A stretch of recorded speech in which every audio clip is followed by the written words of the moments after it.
시청자 여러분 안녕하십니까? 윤석열 전 대통령이 파면되면서 곧바로 차기 대통령 선거일이 6월 3일로 결정됐습니다.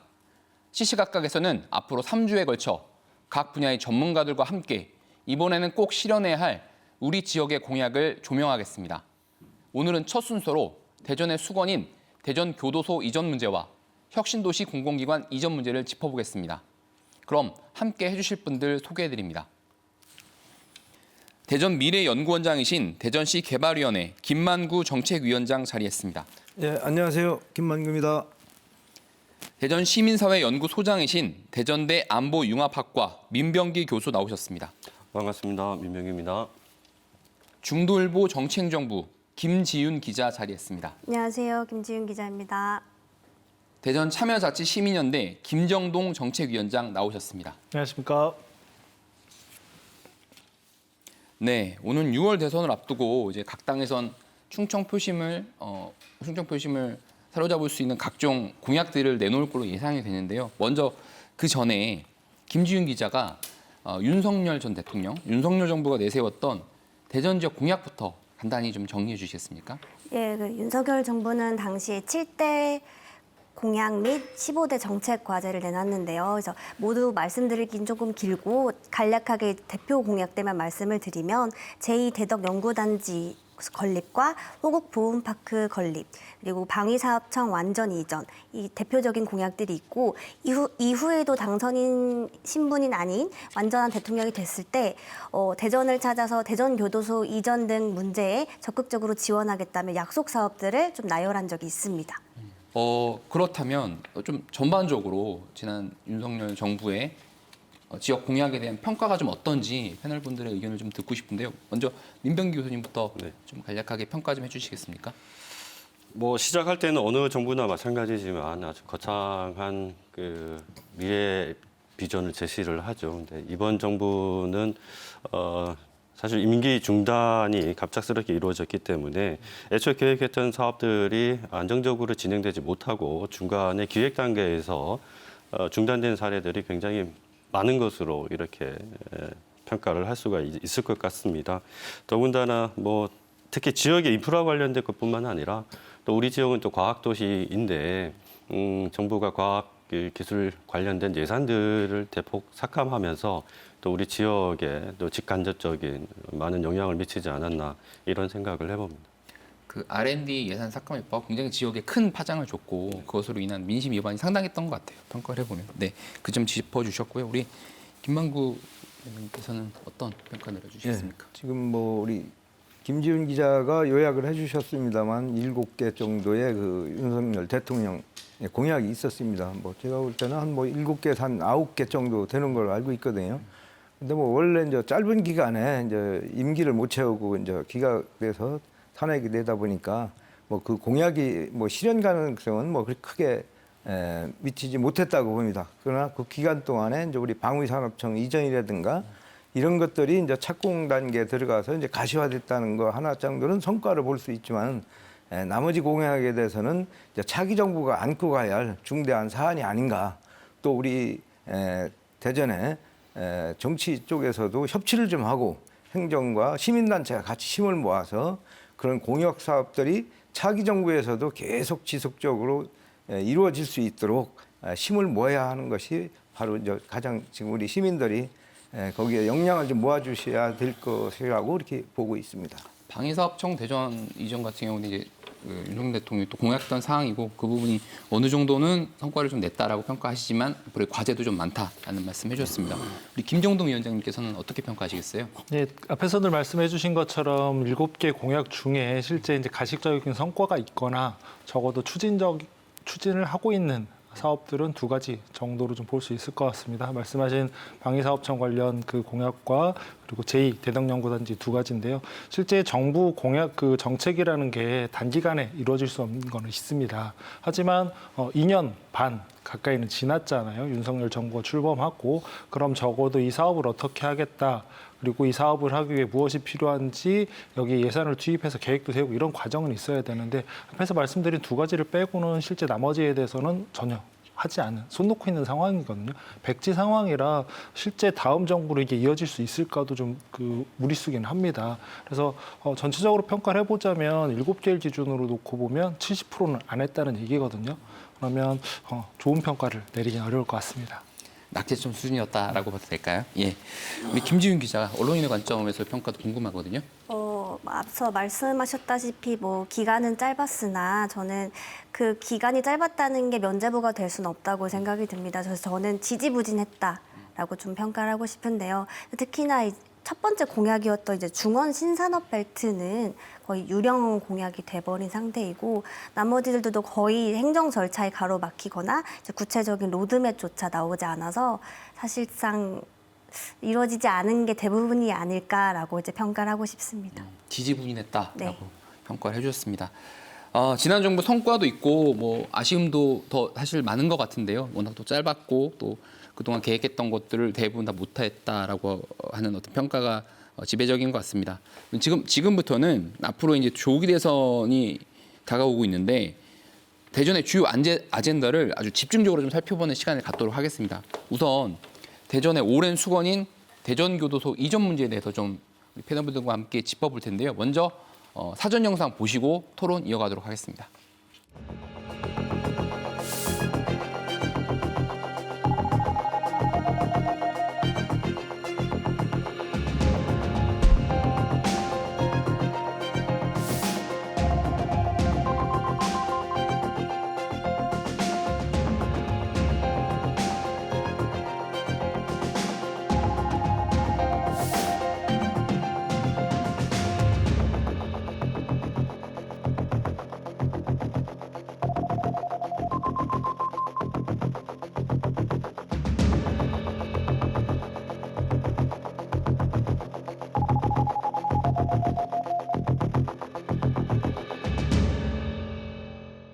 먼저 김지윤 기자가 대전교도소 이전에 2017년부터 2017년 문재인 대통령부터 거론되었던 그 좀 역사를 한번 좀 정리를 해주시겠어요?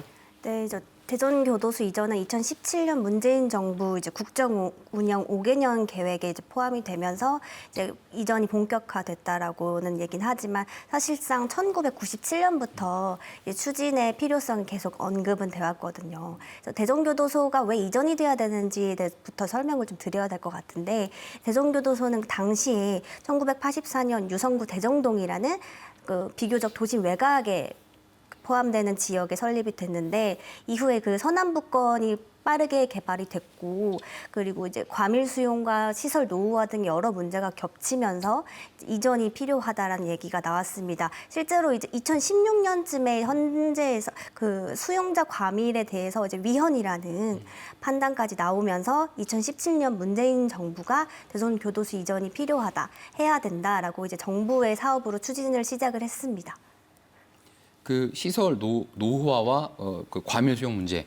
과밀 수용 보통 이제 교도소 평균 한 120%. 그러니까 근데 대전교도소는 137%가 넘어서 이미 인권 그 수용자들의 인권이 너무 좀 심각하게 훼손당하고 있다. 그런 문제가 좀 있었던 건데요. 그런데 대전교도소 이전이 김지윤 기자 설명해 주셨던 것처럼 97년도부터 한 30년 여년 전부터 계속 논의가 됐고 2017년에 국정과제로도 포함됐는데 이게 윤석열 정부에서도 공약이었단 말이죠. 근데 진보와 보수를 가리지 않고 해야 된다라고 하는 움직임은 계속 있었는데 왜 지금까지 이렇게 이전이 잘 되고 있지 않은 건지가 좀 궁금합니다. 우리 윤병 교수님부터 좀 설명해 주시겠습니까? 네, 뭐 오랜 기간 그 필요성이 제기가 됐음에도 불구하고 진행되지 못한 이유는 그 교정시설이라고 하는 특성이 반영된 거 아닌가 이런 생각을 해봅니다. 사실 교정시설이라고 하면 이건 국가에서 반드시 필요한 공공시설이거든요. 이게 제도이기도 하고. 그렇지만 이게 또 한편으로는 기피시설이기도 합니다. 그러다 보니까 옮길 필요성에 대해서는 공감을 하지만 그럼 어디로 옮겨야 할 것인가에 대해서는 사실 마땅한 대안을 그동안 찾지 못했었던 것도 작용을 했을 거라 봅니다. 그래서 물론 이제 방동 쪽으로 해서 그 대안 대체 부지를 찾긴 했지만 또 그 과정에서 그러면 이제 보상의 문제라든가 또 주변 여지 개발과 어떻게 연계를 시켜 나갈 것인가 이런 부분들에 대한 고민도 있었을 것이고요. 또 하나는 예비 타당성 제도의 문제를 좀 얘기를 할 수밖에 없을 것 같습니다. 이런 공공시설에 대해서 이게 경제적 이익을 중심으로 평가를 하는 예비 타당성이라고 하는 게 과연 이게 적절한가? 저는 이것도 좀 짚어봐야 한다라고 생각을 하거든요. 이게 무슨 도로를 만든다든가 한다라면 또 다른 문제가 될 수 있는데 그거와는 이게 사실 이게 뭐 경제적 활동을 하는 기구는 아니잖아요. 교도소라고 하는 게. 그래서 뭐 여러 가지 요인들이 맞물려서 지금까지 이루어져 온 것이 아닌가 이런 생각이 듭니다. 교도소라는 곳이 이제 주민들이 기피하는 좀 기피 시설이다. 그리고 예비 타당성 문제를 국가 시설에게 적용하는 게 맞냐라는 좀 지적을 해주셨는데요. 우리 김만구 의원님께서는 어떻게? 뭐 대전 교도소 이전에 대한 필요성이라든가 당위성은 앞에서 말씀을 드렸습니다. 이제 과거에는 지금 교도소 자리가 대전에 어떤 변두리에 있었죠.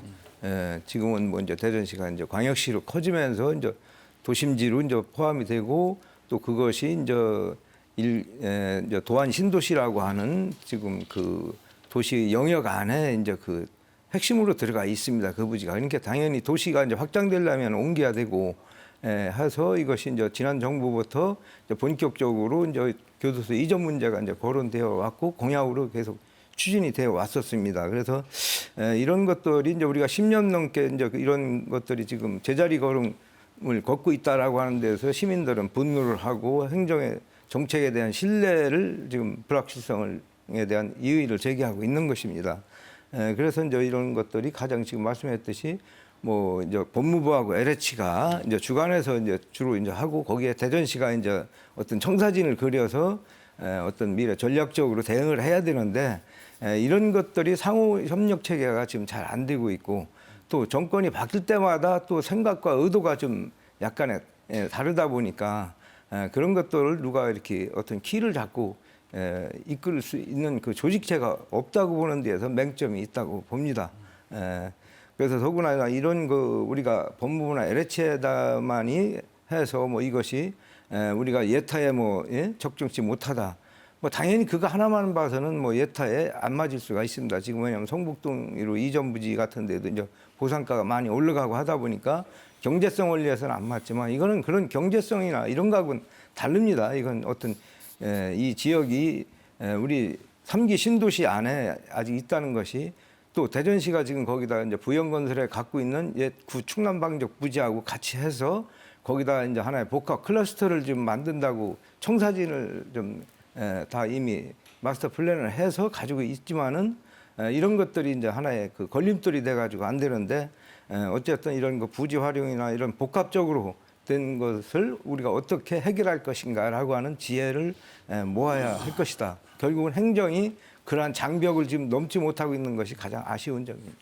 그 보충 설명을 조금 해드리면 이제 2017년도에 그 유성구 방동으로 이전지가 이제 확정이 됐고 2022년도에 대전시, LH 그리고 법무부가 협약을 맺어서 그 지금 있는 교도소 부지를 개발하고 거기서 나오는 이익으로 이전지 그 교도소를 짓는 쪽으로 이제 이렇게 얘기가 되고 있는 거죠. 아까 우리 교수님께서도 지적해 주셨지만 그리고 우리 위원장님께서 말씀해 주셨지만 예비 타당성 조사를 넘지 못한 것이 그러니까 그 사업에 대한 예비 타당성 조사를 넘지 못한 것이 지금 가장 큰 걸림돌이다 이렇게 봐도 되는 걸까요, 위원장님? 말씀하신 대로 결국에는 핵심은 예산입니다. 교도소는 국가의 재산이잖아요. 그리고 국가의 시설을 관리하고 이걸 새로 짓거나 증축하는 것, 이전하는 것 또한 국가의 책임입니다. 그 예산도 당연히 국가에서 내야 되죠. 그래서 국유재산 관리 기금이라는 걸 통해서 이런 것들을 해왔는데, 근데 이 기금이 부족해지기 시작하니까 다른 방식을 도입한 겁니다. 이 국유재산을 관리할 때 위탁 개발을 통해서 여기 예산을 좀 더 보충을 해보자. 그래서 LH가 계속 나온 이유도 그겁니다. 대전시, 법무부, LH 같이 해서 국유재산 위탁 개발 방식으로 가는 거거든요.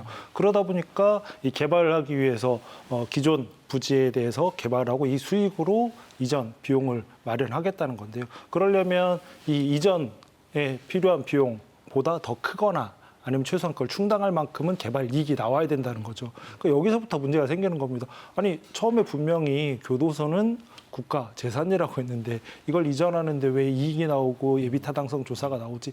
여기서부터 문제가 틀어지기 시작했다는 거죠. 결국엔 정부에서는 우리는 예산 쓰지 않겠다. 이거 개발 이익으로만 해라.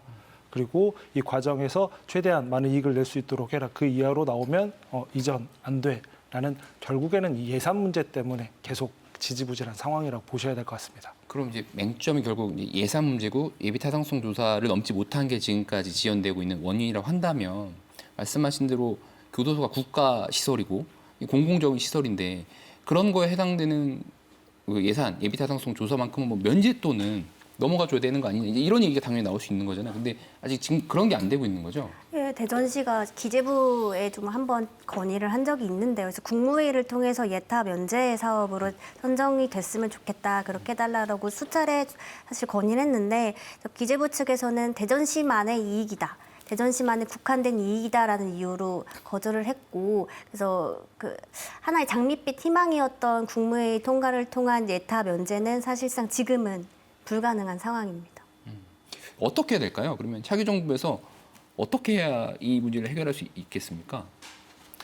결국에는 이 두 가지를 같이 고려해야 되거든요. 그러니까 우리가 다른 지역 사례도 같이 고려할 필요 있습니다. 교도소 이전이라는 게 대전만의 문제는 아니잖아요. 대부분의 이제 교도소들이 초창기에는 외곽이었지만 지금은 다 개발로 통해서 중심지로 다 보니까 각각의 많은 도시들이 교도소 이전 문제를 앓고 있습니다. 그리고 이걸 해결하고 지금 이전을 앞두고 있는 지역도 있죠. 예를 들면 원주 같은 경우는 이제 올 하반기 완전히 이전을 하는 상황이거든요.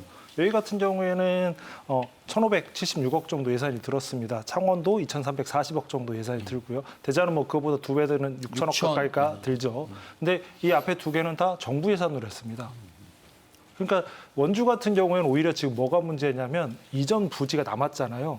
여기를 어떻게 개발할지가 고민인 상황인 거예요. 그러니까 대전처럼 여기 이만큼 개발해서 이익을 가지고 여기에다 그 이전을 하겠습니다. 완전히 다른 상황이잖아요. 여기 결정난 게 2014년이거든요. 어마어마하게 큰 차이가 난 것도 아닙니다. 그러면 이 과정에서 뭔가 좀 문제가 있었다. 우리가 접근을 잘못했다라는 걸 좀 고려를 해야 된다는 거죠. 그러니까 무조건 정부 예산 6,700억 다 투입하자 이게 아니라 적어도 형평성의 문제도 있고 그리고 말 그대로 대원 측은 교정시설은 정부의 시설입니다. 여기에 대해서 그리고 이게 단순히 지역 개발만의 문제가 아니라 처음 언급한 것처럼 교도소 과밀, 노후 이 문제 해결을 위해서 이전을 하겠다는 거거든요. 증축을 하는 거잖아요.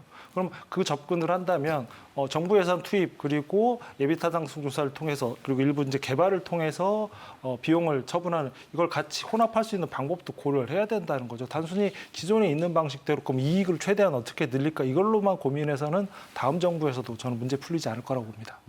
특히 이 윤석열 전 대통령, 윤석열 정부에서 아까 대선 공약이었다. 그리고 여러 가지 약속을 또 했었던 걸로 기억을 하는데 그럼에도 불구하고 풀지 못했거든요. 결국 풀지 못해서 이것이 정말 정부 안에서 정치권이 일단 정말 주도를 하려고 했던 건지 아니면 그냥 공약에 그쳤던 것인지에 대한 평가도 좀 면밀하게 해봐야 될 것 같은데요.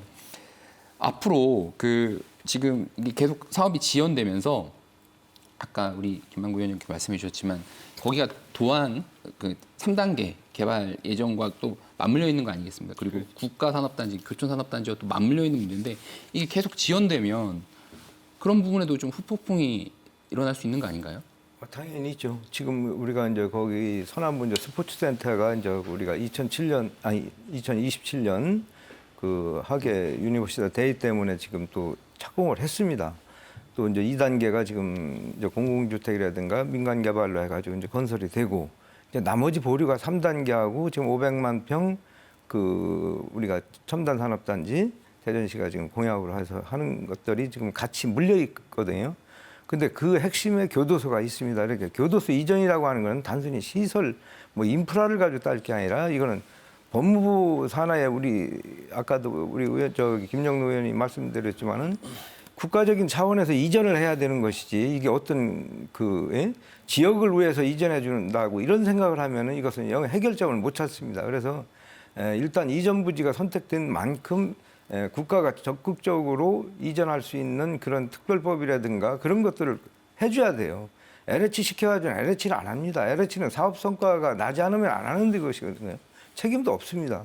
그러니까 이런 건 법무부와 정부가 주관적으로 해주고, 다만 대전시는 그 부지 활용을 해서 어떤 그 이득금이 발생할 수, 개발 이익이 발생하니까 하는 만치는 뭐 교도소 이전 부지에 대한 인프라를 거기에 지원을 한다든가 이런 걸 상호 유기적으로 이런 것을 합의체를 만들어 가지고 추진해야지, 부서별로 독자적으로 지금 서로 하다 보면 서로 이해관계 때문에 그 커튼을 우리가 거둘 수가 없어요, 장벽을. 그래서 저는 이런 그 정책적인 합의 기구를 좀 만들고, 또 정치권이 이거를 풀어줘야 됩니다. 특별법을 만들던 이런 것도 정치가 해야 할 문제이기 때문에 이것은 뭐 여와 야를 떠나서 이런 협치적인 의미로 해가지고 교도소 이전은 국가적인 대사로 이게 보야지, 어떤 지방의 대전에 어떤 특혜를 주기 위한 그런 사업이다 생각하면은 저는 안 된다고 봅니다. 말씀하신 그 지역 정치권에도 근데 이제 약간 미묘하게 차이가 좀 있는 것 같아요. 그러니까 대전시의 입장은 아까 김준 기자 정리했던 것처럼 국무회의를 통해서 예타 면제를 할 방법을 추진했던 것 같고, 지역 국회의원인 뭐 조승래 국회의원 같은 경우에는 예타 공공기관이 교도소를 지을 때도 국가기관이 지는 거 마찬가지로 예타를 좀 면제할 수 있는 특별법을 만들어야 된다, 이렇게 방향을 잡았던 것 같은데, 이게 미묘하게 좀 차이가 있으면 힘이 분산되는 거 아니겠습니까? 김준일 기자, 현재 상황은 좀 어떻습니까? 네, 방금 말씀하신 대로 작년 초쯤이죠. 이제 조승래 의원이 그 대전교도소 예타 면제가 될 수 있는 조건을 만들기 위해서 이제 그러니까 법안을 대표 발의를 했는데, 그래서 최근에 제가 다시 취재를 해보니까 그 법안은 무산이 됐더라고요. 그래서 원래 이제 법안이 처리하는 과정의 첫 단계인 그 기획재정위원회조차 열리지 않았고, 당시 기획재정부에서도 예타 면제에 대해서 대전시에 앞서 말씀드렸다시피 왜 대전시만 이득을 봐야 되냐라는 입장을 계속 고수하다 보니 이 법안을 만드는 거에 대해 계속 태클을 걸었다고 합니다. 조승래 의원도 이번 법안이 좀 처리되는 과정에서 정부가 실제로 대전교도소 이전에 관심이 있었는지, 너무 미온적이었던 건 아닌 건지에 대해서 좀 실망감을 좀 표시를 하더라고요. 저도 아까 말씀드렸다시피 좀 한 가지 더 말하고 싶은 게, 작년에 윤석열 대통령이 민생 토론을 위해서 대전을 한번 방문한 적이 있습니다. 그래서 그때 이장우 시장이 윤석열 대통령을 따로 만나서 대전 교도소 이전에 적극 지원해 달라라고 얘기를 했고, 윤석열 대통령의 대답이 조금 저는 허망스러웠거든요. 그래서 대답이 대전 교도소 이전 부지가 확정이 되면 우리 정부에서 적극 지원해 주겠다 였습니다. 그래서 저는 그 답을 듣고 이미 부지가 선정이 돼 있는데 적극 지원을 해주겠다라는 건 실제 해주겠다는 건지, 대전교도소 이전 문제에 대해서 알고 있는 게 맞는 건지, 그래서 이 부분에 대해서 조금 황당하더라고요, 저는. 그래서 정부도 그렇고 정치권도 그렇고 다들 대전교도소 이전을 위해서 아무런 관심이 없었다라고 저는 보고 있습니다. 아까 우리 김종동 위원장께서 이제 원주교도소 말씀하시면서 예산문제를 해주셨는데, 이게 결국 예비타당성 조사를 면제를 받거나 그런 특별법을 만들거나 아니면 국무회에서 그거를 의결하면 되는 건데, 타 지역 얘기를 또 안 할 수가 없는 것이, 작년에 국회에서 대구 광주 연결 달빛 철도 사업, 이게 예타 면제 특별법을 통과시켰는데 이 예산이 무려 6조 규모입니다. 6조 규모. 그리고 대구 경북 통합 신공항 특별법인데 이것도 통과가 되는데 2조 6천억 원 규모거든요. 근데 지금 교도소 대전교도소 이전하는데 6천억 원 정도, 6천억에서 7천억 정도 사이 되는 걸로 알고 있는데요. 이 정도 예비 타당성 조사에 이 정도 예산이 면제를 못 받는 것이 지역 정치권에도 좀 반성해야 될 부분이 아닌가, 그런 생각도 좀 들거든요. 어떠세요? 그렇죠. 이게 지역의 사실 균형 발전과도 사실 굉장히 밀접하게 연관이 되는 문제인데요. 중앙정부나 또 특히 우리 지방자치단체에서 이 필요성이 인정이 된다라고 하면 사실 여야를 가리지 않고 지역의 의지들을 그대로 모아서 전달하고 관철시킬 수 있는 노력들을 많이 했어야 한다라고 봅니다. 근데 이게 교정시설이 갖는 특성이 있다 보니 좀 적극적으로 덜 적극적으로 나서지 않았나, 이런 생각이 들기도 하고요. 또 우리나라는 여전히 중앙정부가 가지고 있는 예산 권한이 워낙 강하기 때문에 특히 그 중에서도 기획재정부가 가지고 있는 권한이 굉장히 크죠. 그러니까 다른 사업에 지장을 주지 않기 위해서 이 교도소 사업은 그냥 좀 덜 강조하지 않았을까. 뭐 다 이런 생각도 듭니다. 이게 대전시에서 추진하고 있는 다른 뭐 여러 사업들이 있을 텐데 또 뭐 그것들은 다 기재부에서 또 예산을 다 가져와야 되는 상황들이기 때문에 좀 뭐 덜 노력을 하지 않았을까 이런 생각을 해보기도 합니다. 근데 분명한 거는 자치단체장뿐만 아니라 국회의원들과 들이 또 지역의 민의라고 하는 것들을 모아서 전달할 수 있는 그런 노력들을 지금보다는 또 많이 해야 할 것이고요. 또 중앙정부도 사실은 이게 LH라고 하는 기관에 이걸 위탁하는 방식으로 개발을 하는 것이 긴축 재정 기조가 지속이 되면서 정부 재정 지출을 계속해서 지금 줄여고 오는 추세였거든요. 근데 공공 부분에 있어서 정부가 지출을 계속해서 줄이는 것도 사실 좀 문제가 발생할 수도 있습니다. 그래서 필요한 부분이라고 한다면 또 더군다나 헌재에서 이게 인권과 관련된 문제라고 판결을 했기 때문에 좀 더 적극적으로 나서서 도시 개발의 문제뿐만 아니라 인권의 문제 차원에서도 좀 더 적극적인 대응이 필요하다 이런 생각이 듭니다. 이게 교도소가 아까 그 예비타당성 조사가 면제하는 게 안 된다고 했던 그 사유가 대전에 국한된 문제다.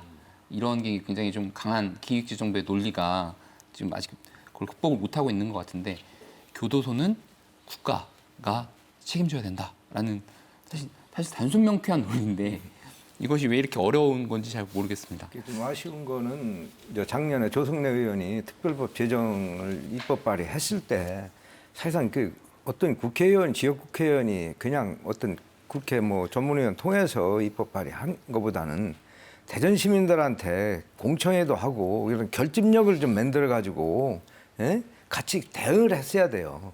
우리가 그 영남권이나 호남권이 뭐가 다 거기는 어떻게 보면은 예타도 없이 그냥 예타가 0.8 그 이하 나와도 되는 것이 많이 있어요. 지금 뭐 달빛 철도 같은 게 사실상 예타가 나오지 않습니다. 정책적으로 되는 거 아니에요. 근데 이거 하물며 교도소 시설 하나 옮기는 거 가지고 이게 예타를 가지고 따진다는 것은 참 이거는 예타는 어떤 국가의 기본 인프라를 할 때에 지역 간의 불균형을 이 초월될 때문에 예타를 만드는 것이지 지역 간 균형 발전을 위해서는 예타를 사실상 그런 거를 감안해서 예타의 어떤 항목을 지역 균형이 얼마만큼 위배하지 않아 이런 것도 점수를 넣어가지고 예타의 제도 개선이 필요하다 그렇게 하고 아까 그런 것이 입법 발의할 때에서 우리 시민하고 같이 이게 호흡이 맞아야 됩니다. 그리고 대전시가 또 적극적으로 주도적으로 그걸 나서줘야 되거든요. 근데 대전시는 뭐 중앙정부의 눈치만 본다고 하면은 뭐 굳이 그런 의지가 저는 대전시에도 의지가 좀 약간 미흡하지 않나. 전임 정권에서 하던 거하고의 어떤 그런 보이지 않는 괴리감도 있는 것인지 하여튼 이런 문제는 대전시와 시민, 지역의 정치권이 같이 호흡을 맞춰줘야만이 앞으로도 이게 가능하다라고 이렇게 보는 겁니다. 다음 또 현안으로 좀 넘어가 보도록 하겠습니다. 대전의 또 다른 현안이죠. 사실 혁신도시 완성, 제2기 혁신도시로 지정이 됐는데 공공기관이 내려온 곳이 없습니다. 이와 관련된 토론도 먼저 사전 영상 보시고 토론 이어가겠습니다.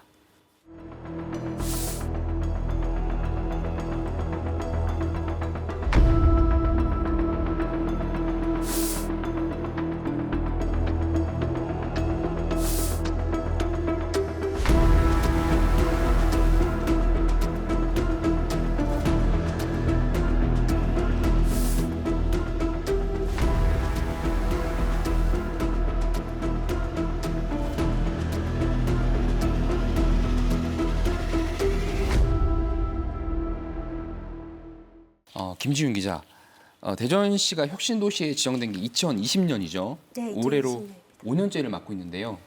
이와 관련해서 이전된 공공기관이 현재까지 있습니까? 아니 없습니다.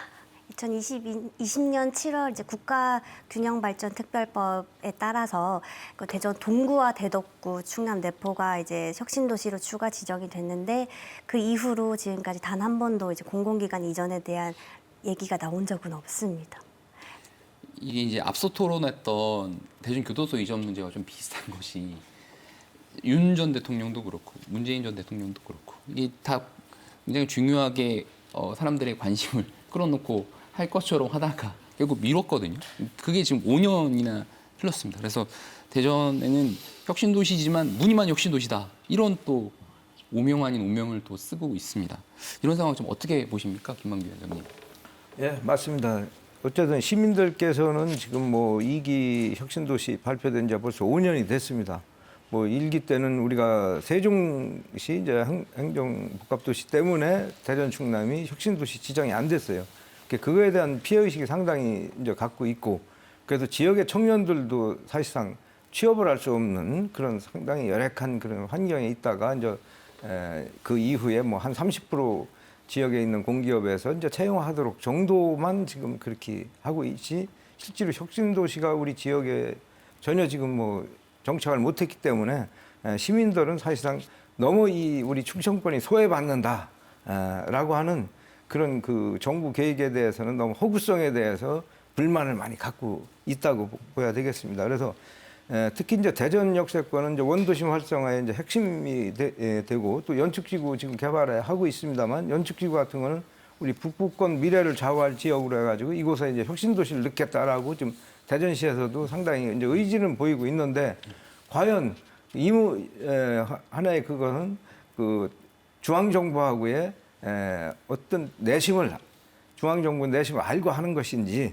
이런 것들이 또 문제고, 또 문제는 뭐냐면은 우리 충청권이 어떻든 지역의 그런 그 단합된 모습이 좀 약해요.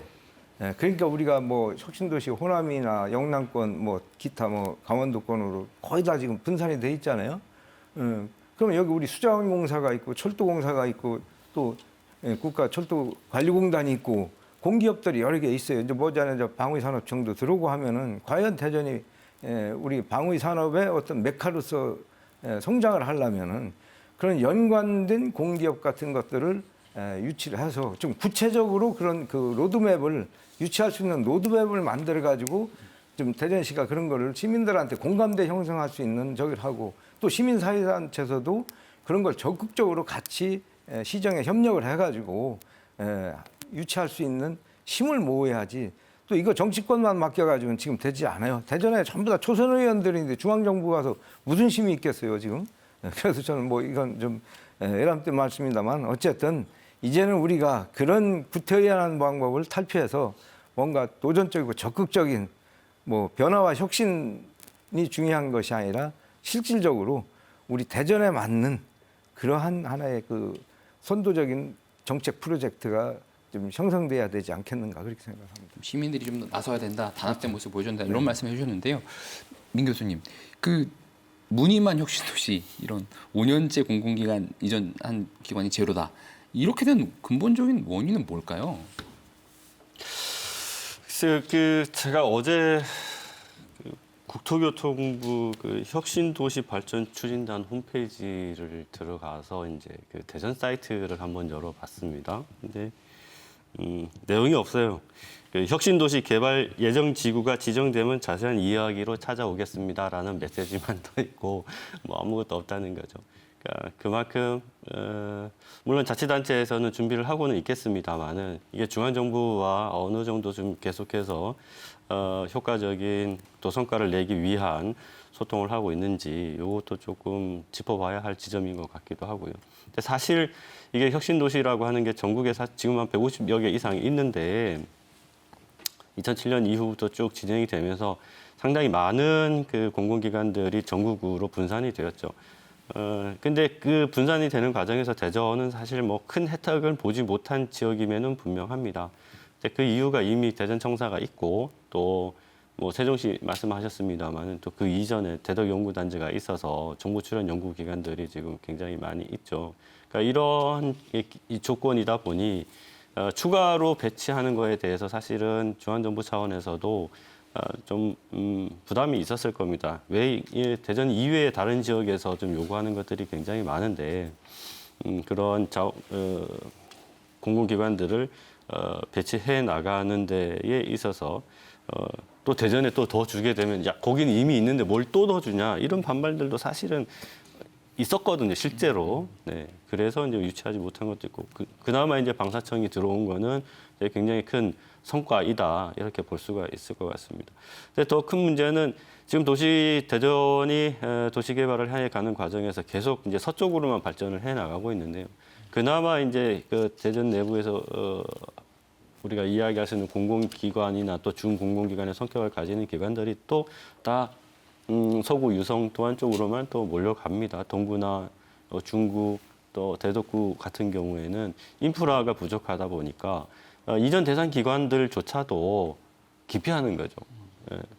작년이죠. 작년에도 대전 중소기업청이었던가 또 유성으로 옮겨갔잖아요. 저기 소상공시장. 네, 소상공인 관련된 기관이죠.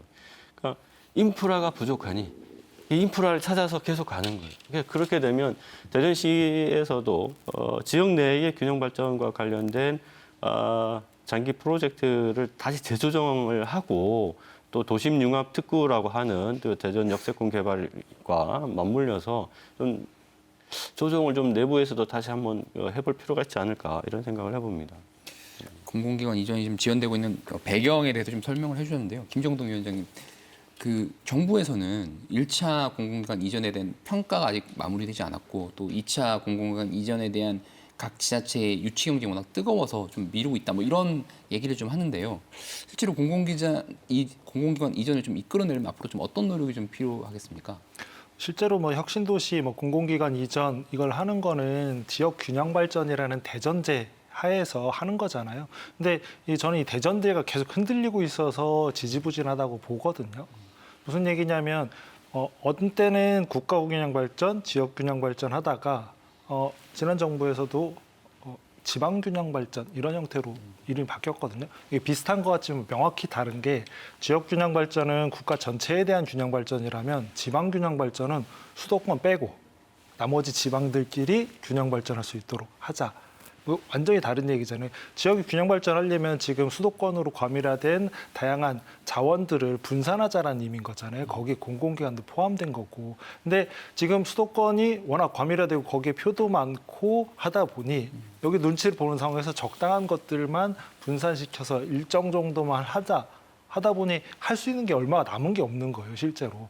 재원을 더 투자할 것도 없고 기관도 갈 게 없고 그리고 그나마도 가기도 또 눈치 보이고 오히려 어떻게 보면 지역 균형 발전이라는 대전제 이번 이제 대선을 거치면서도 수도권 과밀화로 인해 수도권에서도 계속 고통받고 있는 상황이기 때문에 국가의 미래를 위해서도 우리가 균형 발전을 같이 하자는 사회적 합의를 이끌어내고 거기에 맞는 형태로 혁신도시든 아니면 균형 발전 정책이든 이런 것들을 하지 않는다면 이후로도 아마 비슷한 상황일 겁니다. 수도권은 수도권대로 두고 나머지 지방들끼리 알아서 경쟁하라. 실제 지금 계속 나오고 있는 문제는 오히려 지방으로 이전된 공공기관들을 다른 지역에서 뺏어가겠다 이런 형식의 그 갈등 그리고 경쟁이 나오고 있는 거잖아요.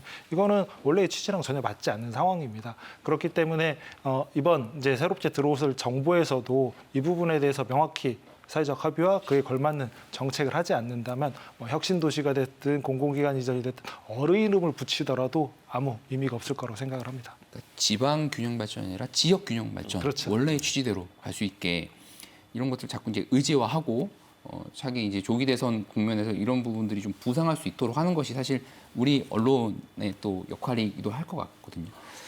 앞으로 차기 정부에서 이제 혁신 도시가 좀 원활하게 추진되기 위해서 좀 어떤 노력들이 필요할 거라고 보시는지 우리 김만구 위원장님. 예, 이제 어쨌든 차기 정부가 이제 어떤 방식으로 이제 들어올지는 아직 저도 예측은 못합니다만 어쨌든 이런 혁신 도시가 됐던 우리 공약이 좀 재탕되지 않도록 그거를 좀 우리가 막을 수 있는 하나의 어떤 거버넌스 체제가 필요하지 않는가 저는 그렇게 생각합니다. 그래서 우리 젊은이들이 지금도 우리는 여기서 대덕 연구개발 특구가 있고 해가지고 여기가 어쨌든 성장 기업이 맨날 늘어나고 한다고 해서 발표는 듣습니다. 그렇지만 실질적으로 젊은 청년들은 다 수도권으로 떠나고 있어요. 그러면 지금 자꾸 이제 우리가 노후 도시도 되고 또 이런 지방 소외가 지금 계속 소멸이 가중되고 있는데 이 대전이라고 하는 것도 이제 150만에서 140만으로 인구가 자꾸 이제 주는 그런 추세 아닙니까? 또 인근 이제 세종이 있어서 또 어떻게 이제 앞으로 적응할지 몰라도 그런 공약 사업들이 실제로 너무 허구적인 것도 때로는 있어요. 그래서 과감하게 버릴 건 버리고 우리 지역에 진짜 맞는 공약이 어떤 것인가를 핵심적으로 찾아가지고 그런 것을 중점적으로 그 어떤 로드맵을 정해서 이제 그 대응을 해야 되지 않는가 그렇게 생각하고 뭐 혁신도시 문제도 마찬가지입니다. 저도 뭐 아까도 서두에 얘기했습니다만 우리 대전에 올 수 있는 그런 기능과 여러 가지 여건이 맞는 그런 그 혁신도시가 들어오야 되는 것이지 아무거나 여기다 끌어다 놓는다고 되는 것도 아니고 그래서 그런 명분을 대전시가 충분히 갖추고 대응을 해줘야 된다.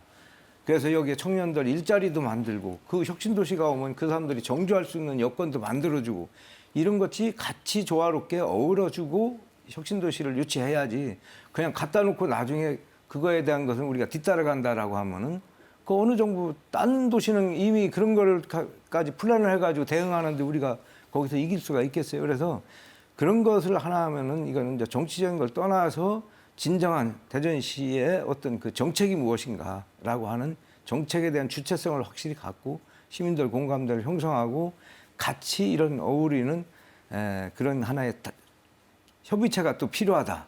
그리고 정치가 바뀌어도 계속 그 우리 현안 사업은 이어질 수 있는 하나의 이음 기구 그런 조직이 또 필요해요. 그래서 이거는 뭐 현 정부가 하는 그 어떤 그 공약이라든가 또 차기 정부가 들어와도 이 공약만은 대전시가 지키고 가야 된다. 그걸 계속 검증하고 할 수 있는 그런 그 거버넌스 체계가 분명히 그 시 조직에 그런 게 있어야 돼요. 쓸데없는 조직이 너무 많다라고 하는 것도 시민들의 지금 비난입니다. 그러니까 좀 뭔가는 이제 우리 지역의 특성에 맞는 그런 또 현안에 맞는 것을 계속 관리하고 대응할 수 있는 그런 조직체가 저는 필요하다고 봅니다. 혁신도시를 정말 맞이할 수 있는 만반의 또 사전 준비를 해야 된다. 필요하죠. 예. 그래서 오고 싶게 만들어야 된다라는 네. 말씀으로 좀 이해를 하겠습니다. 토론이 거의 이제 종반부로 시닫고 있는데요. 사실 가장 어려운 또 질문을 좀 드려야 될 것 같아요. 왜냐하면 지금 이제 각 대전시에서도 같은 오늘 얘기했던 뭐 대전 교도소라든지 아니면 혁신도시 문제를 공약화해서 각 정당에 전달을 아마 할 거로 보입니다. 그리고 국민의힘과 더불어민주당 여야 각 정당들도 이걸 공약화하려는 움직임을 뭐 역대도 그랬으니까요. 매번 그렇게 할 텐데 이것이 이제 공약이 정말 공약, 빈 약속으로 좀 끝나지 않기 위해서 이것도 좀 실천을 좀 담보할 수 있는 방안 사실 좀 어려울 것 같은데 좀 생각하시는 좀 해안을 좀 나눠보면 어떨까요, 우리 민 교수님? 글쎄 이거는 이제 앞서서 그 김만구 의장님께서 말씀해주신 부분과도 좀 연결이 되는데요. 사실 우리 내부에서 어떤 준비를 하고 해야 할 것인가에 대해서 먼저 내부적 합의가 좀 필요할 것 같습니다. 예를 들면 사실 대전은 뭐 외부에서 바라볼 때도 그동안 과학 도시라고 우리의 정체성을 부여받고 있었는데 최근에는 빵 도시가 되어가고 있죠. 네. 근데 뭐 과학 도시라고 하는 것도 사실은 갑천을 기준으로 했을 때 북쪽과 남쪽이요 굉장히 체감도가 다릅니다. 근데 과연 이것을 어떻게 우리 대전시의 전체 산업 구조에 맞추어서 혁신해 나갈 것인가에 대한 전체 그림이 다시 그려져야 되고요. 이 그릇을 그릴 때에는 사실 애초에 없던 것을 새로 만드는 이노베이션이라고 하는 차원에서의 혁신도 있지만 기존에 있는 것을 어떻게 새롭게 만들 것이냐에 대한 리노베이션 차원의 접근도 굉장히 필요하거든요. 근데 리노베이션. 네. 근데 예를 들어서 도심융합특구로 지정되어 있는 대전 역세권 같은 경우에 인쇄특화 거리가 있죠. 뭐 과거에 전국에서 3대 인쇄특화 거리였다라고 얘기를 합니다만 지금은 뭐 굉장히 그 세가 약해져 있습니다. 근데 지금도 그 인쇄특화 거리를 어떻게 할 것인가에 대한 결론이 나지 않은 걸로 알고 있습니다. 그래서 우리 도시의 정체성, 그를 기존의 문화적 정체성, 산업적 정체성을 유지할 수 있는 이런 산업들에 대해서 좀 더 관심을 좀 기울이면서 그동안 우리의 지역 정체성을 유지해왔던 것들을 앞으로도 계속 유지할 수 있는 방향 이런 것들을 찾을 때에 다른 지역과 좀 더 경쟁력이 있는 계획들을 세우고 또 그것을 기반으로 해서 중앙정부에도 요구를 할 수 있지 않을까 이런 생각이 듭니다. 근데 지금까지는 보면 그것보다는 다 새로운 것, 무조건 새로운 것 이것만 또 남들이 다른 데서 하는 것, 뭐 이런 것들 따라가려고 하다 보니 차별성을 갖지도 못하고 그러다 보니 평가에서도 뭐 그저 그런 평가를 받는 거 아닌가 이런 생각을 해봅니다.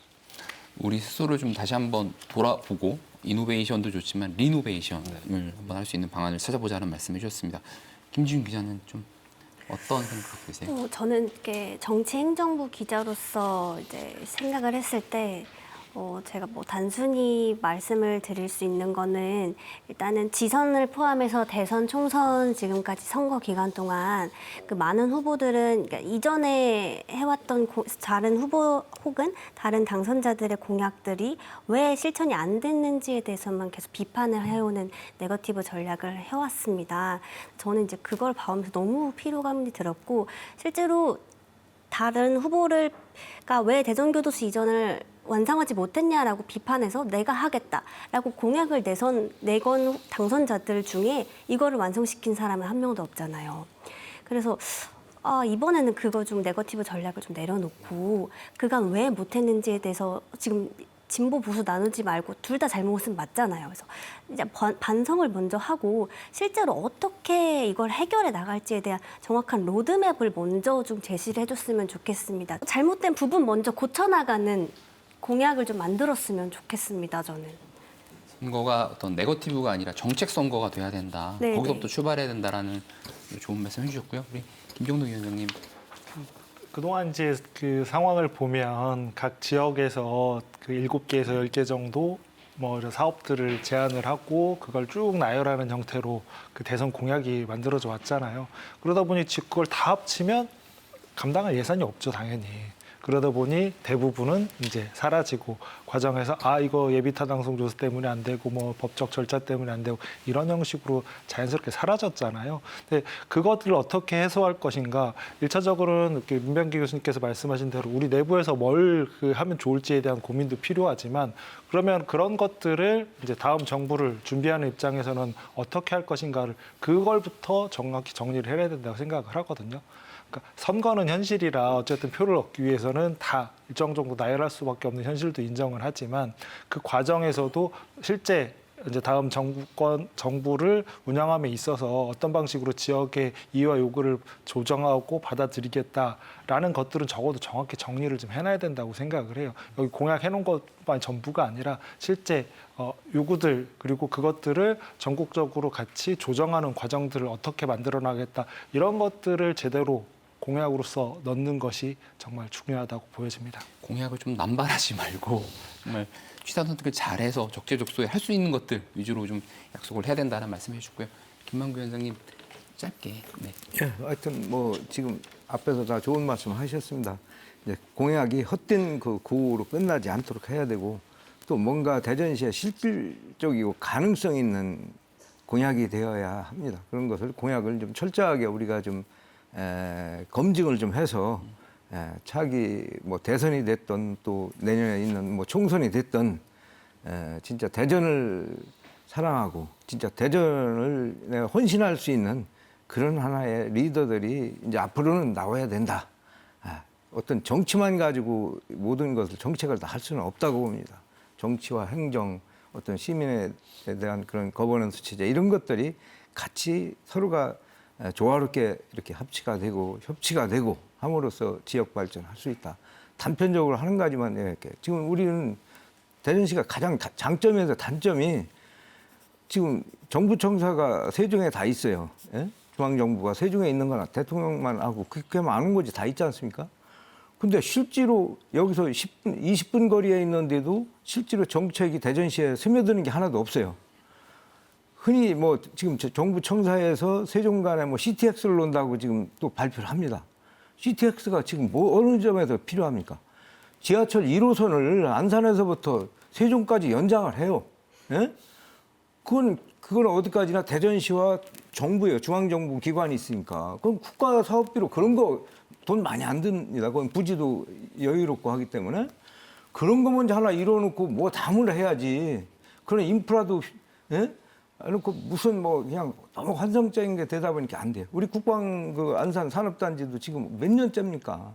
그런 것들이 지금 뭐 예? 그린벨트 하나 못 풀어가지고 10여 년 끌다가 최근에는 뭐 이제 뭐 금융적인 그 문제, 뭐 컨소시엄 때문에 이제 하다 그런 것들이 풀려서 이제 곧 된다고는 하는데 늘 그렇게 우리는 된다고 하는 데에만 그 기대를 걸지 그거를 현실적으로 우리가 되는 것을 못 보고 지금 시대가 가고 있는 데 너무 허망하고 또 젊은 세대들이 바로 이제 그런 점에 대해서 대전시에 대한 매력을 못 갖는다고 저는 그렇게 봅니다. 이제는 청년들이 우리 지역으로 많이 모일 수 있는 그런 기반을 우리가 마련하는 것도 좋다 그렇게 봅니다. 네. 오늘 패널 분들께서 많은 말씀 해주셨는데 혹시 못다한 말씀은 유튜브 비하인드 방송으로 또 이어가도록 하겠습니다. 조기 대선이 50여일 앞으로 다가왔습니다. 너무나도 짧은 일정 탓에 벌써부터 각 당과 예비 후보들이 지역 공약 마련에 소홀해지는 게 아니냐는 걱정이 나올 수밖에 없는데요. 이런 때일수록 지역 언론이 중요한 의제를 제시해서 정책 선거를 이끄는 노력이 필요합니다. 오늘 토론이 짧디 짧은 이번 대선에서 지역 현안을 조명하는 데 조금이나마 도움이 되었길 바랍니다. 다음 토론에서는 세종시 행정수도 완성에 대해 중점적으로 논의하겠습니다. 대전 MBC 시시각각 오늘 순서는 여기서 마치겠습니다. 함께해 주신 시청자 여러분 고맙습니다.